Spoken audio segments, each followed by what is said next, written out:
on what policies should we have, because until we get almost everybody vaccinated, globally, we still won't be fully back to normal. We want to go.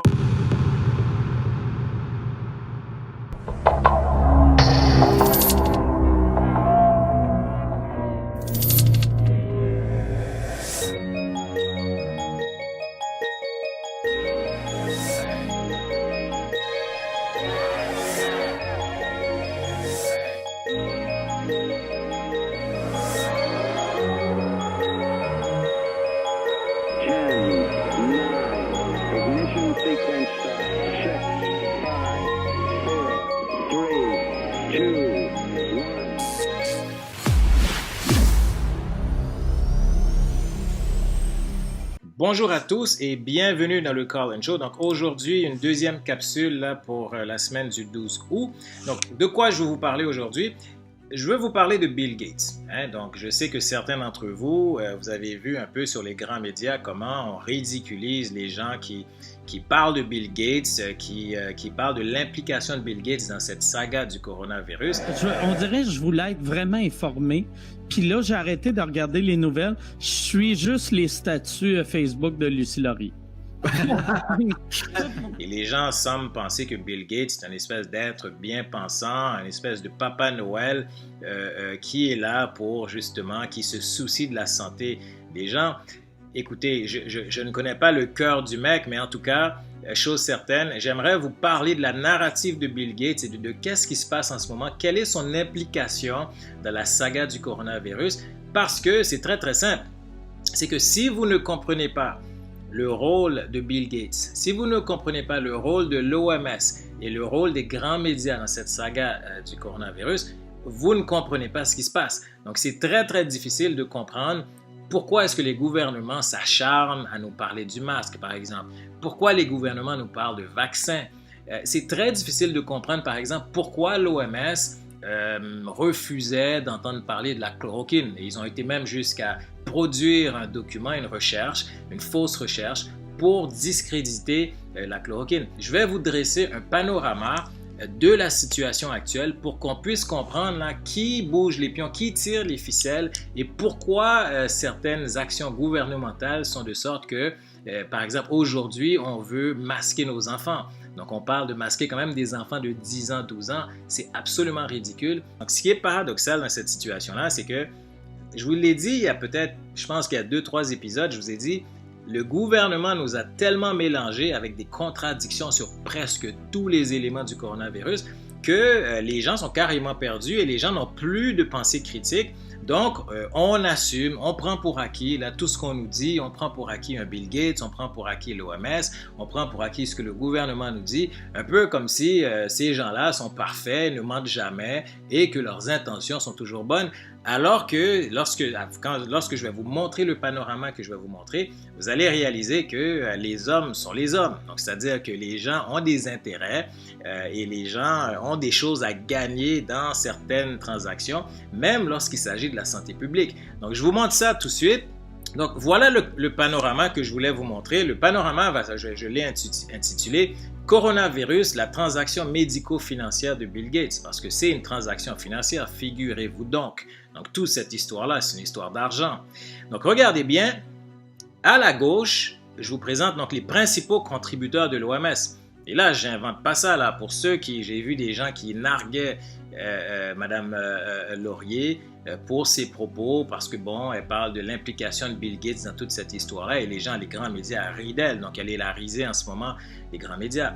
Paradoxalement, c'est elle qui a raison. Donc, lorsqu'elle questionne justement toute cette narrative de Bill Gates et du vaccin, elle a raison. C'est qu'il y a anguille sous roche. Mais bon, les grands médias qui sont toujours pris là, dans une espèce de propagande de groupe, lorsque un commence le bal, donc les autres suivent sans même comprendre qu'est-ce qui se passe. Donc, ils ont tous embarqué là-dedans et commencent à la critiquer. Donc là, je vais vous montrer l'implication de Bill Gates dans tout ça et vous allez voir là que tout n'est pas rose. Donc, dans un premier temps, vous avez par exemple les principaux contributeurs de l'OMS. J'invente rien, vous pouvez trouver ça sur Wikipédia. Les États-Unis, jadis, donc jusqu'à cette année, les États-Unis étaient le contributeur principal de l'OMS avec 15,9% du budget. ils se sont retirés. Vous avez vu peut-être les vidéos de Donald Trump qui annonçait justement qu'il ne faisait plus confiance à l'OMS et donc se sont retirés du budget. Donc, ils ne sont plus. Ce qui nous reste, vous avez en deuxième position, vous avez la fondation Bill et Melinda Gates. Maintenant, vu que les États-Unis ne font plus partie des contributeurs de l'OMS, la fondation Bill et Melinda Gates deviennent le contributeur principal de l'OMS avec 9,4% de leur budget. Donc, on parle quand même là de plusieurs centaines de millions de dollars. Donc, je pense que l'année passée, Bill Gates a donné quelque chose comme près de 200 millions de dollars. Donc, chiffre à vérifier, mais c'est dans les eaux de ces chiffres-là. Donc, et par la suite, si vous regardez le tableau, les prochains contributeurs, on parle du Royaume-Uni, on parle du Gavi Alliance, on parle de l'Allemagne, du Japon, mais vous le voyez bien, la fondation Bill et Melinda, donc c'est le contributeur principal de l'OMS. Donc qu'est-ce que ça veut dire être contributeur de l'OMS? Ça veut dire que vous contribuez au budget global de l'OMS pour lui permettre de poursuivre ses activités. Donc vous avez une influence énorme sur l'OMS, donc sur toutes ses activités, sur ses décisions, sur ce qu'elle publie. Donc, lorsqu'on regarde l'OMS, on le sait très bien, l'OMS, donc, c'est cette organisation qui fait des recommandations sur tout le globe en matière de santé sanitaire, donc surtout dans la question du coronavirus. Donc, c'est l'OMS, par exemple, qui va dire si un vaccin serait favorable ou pas, qui va dire donc si une mesure, un traitement serait la bonne chose à faire pour les pays. C'est l'OMS qui va dicter, par exemple, aux différents labs, aux différents hôpitaux, comment calculer, comment intégrer le nombre de morts, le nombre de cas dans les statistiques propres au corona, par exemple. Donc, l'OMS a quand même un poids énorme sur le globe, surtout dans la question du coronavirus. Mais regardez, qui est derrière l'OMS? Donc, les contributeurs principaux, donc là-dedans, vous avez la fondation Bill et Melinda. Jusque-là, ça va. Donc, Bill Gates a le droit d'être un contributeur de l'OMS. Au contraire, si quelqu'un veut contribuer à l'avancement justement là, de la santé publique sur le globe, donc c'est bien. Jusque-là, ça va. Mais regardez qu'est-ce qui se passe. Bill Gates est contributeur principal de l'OMS, donc influence grandement ce que l'OMS dit et ce que l'OMS fait. Mais aussi, Bill Gates développe des vaccins. Donc, vous vous rappelez, il y a quelques années, Bill Gates est devenu philanthrope et il a commencé à travailler sur la question des vaccins. Et jusque-là, vous dites, bon, Bill Gates donc, développe des vaccins, il est le contributeur principal de l'OMS. OK. Le seul problème, c'est que l'OMS est cette organisation-là aussi qui va en quelque sorte approuver ou désapprouver un traitement pour le coronavirus. Maintenant, je vous pose une question. Si l'OMS reçoit, par exemple, ils ont reçu cette semaine la nouvelle que les Russes avaient développé un vaccin pour le coronavirus. L'OMS, évidemment, a hésité tout de suite. Donc, est-ce que vous pensez que l'OMS va se retourner vers ses contributeurs et dire à ses contributeurs, dont Bill Gates, voilà, les Russes ont développé un vaccin, on va utiliser ce vaccin-là pour le traitement du corona sur le globe. Et puis Bill, c'est ben valeur Bill, ton vaccin, le vaccin que tu développes pour le corona, on va le laisser de côté. L'OMS ne fera jamais ça. Parce qu'en ce moment, si Bill Gates est le contributeur principal, si l'OMS refuse le vaccin de Bill Gates, vous comprenez que Bill Gates va juste retirer l'argent, va retirer son financement à l'OMS et l'OMS se retrouve dans le trouble. Surtout que Bill Gates est celui qui a la capacité, par exemple, d'aider l'OMS si toutefois il y a un autre contributeur là qui finirait par partir. Donc, vous voyez un peu le conflit d'intérêts, c'est-à-dire que Bill Gates est développeur de vaccins, mais en même temps, il est celui qui est le principal contributeur de l'OMS. Donc ça veut dire quoi? Ce que ça veut dire, c'est que les mains de l'OMS sont liées parce que l'OMS, à cause du financement de Bill Gates, l'OMS est en quelque part obligé de recevoir, d'attendre le vaccin de Bill Gates. Et c'est la raison pour laquelle, lorsque les Russes présentent leur vaccin au monde, l'OMS dit « on n'est pas sûr, on est hésitant, on ne sait pas trop ». En réalité, la bouche de l'OMS, ce qui sort de la bouche de l'OMS, c'est la position de Bill Gates. Et Bill Gates ne va pas accepter un autre vaccin à part celui que lui-même développe pour le monde. Donc, c'est ce qui explique Donc, c'est ce conflit d'intérêts majeur qu'il y a donc, au sein de l'OMS. C'est ce qui explique les positions, par exemple, de l'OMS. Et je vous donne ici la narrative. Voilà les 3 narratives que l'OMS a, et ces narratives-là, là, vous pouvez les vérifier par les journaux, par exemple. Si vous lisez les articles de journaux, si vous lisez ce que l'OMS publie par l'entremise de différentes publications, vous allez voir que ce sont les 3 narratives du moment. Donc, dans un premier temps, l'OMS milite contre la chloroquine. Donc, c'est clair que si vous regardez là, leur position sur la chloroquine, l'OMS ne veut rien savoir de la chloroquine. Bien que les études, comme par exemple du Dr Raoult, ont prouvé que la chloroquine fonctionne très bien, vous avez vu Trump un peu essayer de donner un message au monde entier pour dire guys, la chloroquine fonctionne, il y a un problème, rien à faire. Vous avez vu même qu'ils ont produit une fausse étude pour discréditer la chloroquine. Et lorsqu'ils l'ont produit, là, tous les médias du monde ont pris la nouvelle et ont dit bon, plus de chloroquine, on n'en veut plus. L'OMS a fait la preuve, la chloroquine est dangereuse pour la santé publique, ce qui n'était carrément pas le cas parce que c'était une étude bidon. Donc, on le sait très bien, l'OMS est contre la chloroquine, ils ne veulent rien savoir. En fait, lorsque je parle de la chloroquine, l'OMS ne va pas accepter aucun autre vaccin que celui de Bill Gates. Marquez mes paroles. L'OMS attend le vaccin de Bill Gates. Donc, tout vaccin qui se présente, et vous regardez les pays, là, une fois de temps en temps, il y a un pays qui dit « Oh, j'aurais peut-être quelque chose ». L'OMS ne réagit pas. Et lorsque l'OMS réagit, c'est toujours en défaveur, hein, parce que la raison est simple, c'est que l'OMS a les mains liées. Donc ça, c'est la première narrative. La deuxième narrative, c'est qu'on soutient les recherches sur le vaccin. Donc, vous le voyez bien. L'OMS se présente comme étant cette organisation-là, donc qui encourage donc, les pays à développer, à chercher un vaccin pour le coronavirus. La réalité, là, c'est qu'en arrière-scène, encore une fois, tout le monde attend le vaccin de Bill Gates. Et je vais vous expliquer pourquoi le vaccin de Bill Gates est important. La troisième narrative, c'est qu'on soutient la narrative là, du virus mortel pour tous et le port du masque nécessaire. Donc, pourquoi le virus mortel pour tous? Je vous explique. Imaginez-vous donc que si vous vendez un vaccin, hein, si vous développez un vaccin, qu'est-ce qui est avantageux pour vous? De le développer seulement pour les personnes âgées? De le développer seulement pour une population, donc les adultes?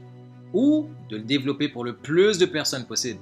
C'est clair que vous voulez développer le vaccin pour le plus de personnes possible, parce que si vous le développez pour le plus de personnes possible, donc vous allez vous retrouver avec une masse de personnes, une quantité de personnes phénoménales qui vont acheter ce vaccin-là, qui vont devoir l'acheter, et là, ben, ça vous fait une fortune astronomique.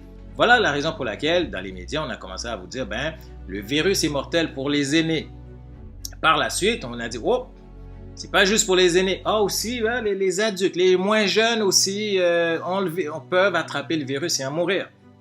Et dernièrement, donc cet été, on vous a proposé que, bon, le vaccin, le virus, non seulement est mortel pour les aînés, pour les personnes âgées, mais aussi il est mortel pour les enfants. On a été même jusqu'à vous mentir, à vous dire qu'une petite fille de 3 ans serait décédée, jusqu'à ce que le père dise non, c'est pas le cas, elle n'est pas décédée du coronavirus. Donc vous le voyez bien, la narrative qu'on a essayé de vous communiquer, c'est justement que le virus est mortel pour tous. Mais comprenez bien la situation, c'est que là on est dans une situation où on veut ramasser le plus de personnes possibles dans cette narrative-là, parce qu'en bout de ligne, plus que vous avez de personnes qui sont susceptibles de prendre ce vaccin, plus vous allez récolter là, de l'argent et pas à peu près. Donc, voici les 3 narratives que l'OMS a au moment où on se parle. Et ces narratives-là, ben, qu'est-ce qu'elle fait? Ben, elle se retourne vers le globe et elle le publie aux médias. Donc, qu'est-ce que ça donne? Ben, ça donne un rejet de la chloroquine. Non? Vous allez voir des articles. Là, régulièrement, vous allez voir des articles. Et vous voyez vos grands médias embarquer là-dedans. Donc, vos grands médias embarquent là-dedans, rejettent la chloroquine. On parle en mal de la chloroquine. On produit des statistiques quelconques donc pour discréditer la chloroquine. Et ils vont le faire aussi pour tout autre vaccin. Donc, tout autre vaccin qui va apparaître sur le globe, tant que ce n'est pas le vaccin de Bill Gates, le vaccin va être discrédité. La deuxième narrative, donc la vaccination obligatoire pour tous. Donc, pourquoi la vaccination est obligatoire pour tous? Encore là, c'est une question de finance. Donc, c'est-à-dire que si on dit que la vaccination sera optionnelle, Donc là, vous avez un problème. C'est-à-dire que vous avez un Bill Gates qui a investi des millions de dollars à développer un vaccin. Et là, si les gens décident que on n'est pas sûr du vaccin, les recherches semblent dire qu'il n'est pas si efficace que ça, donc on a une perte d'argent. Donc, c'est la raison pour laquelle vous allez voir l'OMS et tous les gouvernements vous parler d'un vaccin qui est obligatoire. Mais pour le rendre obligatoire, il faut qu'on arrive à vous convaincre que le virus est mortel à tous les niveaux. Et c'est la raison pour laquelle vous voyez cette narrative. Donc, le virus est mortel, il s'attrape de toutes parts. Vous touchez la table, vous pouvez l'attraper. Vous sortez dehors vous allez mettre de l'essence, vous pouvez l'attraper.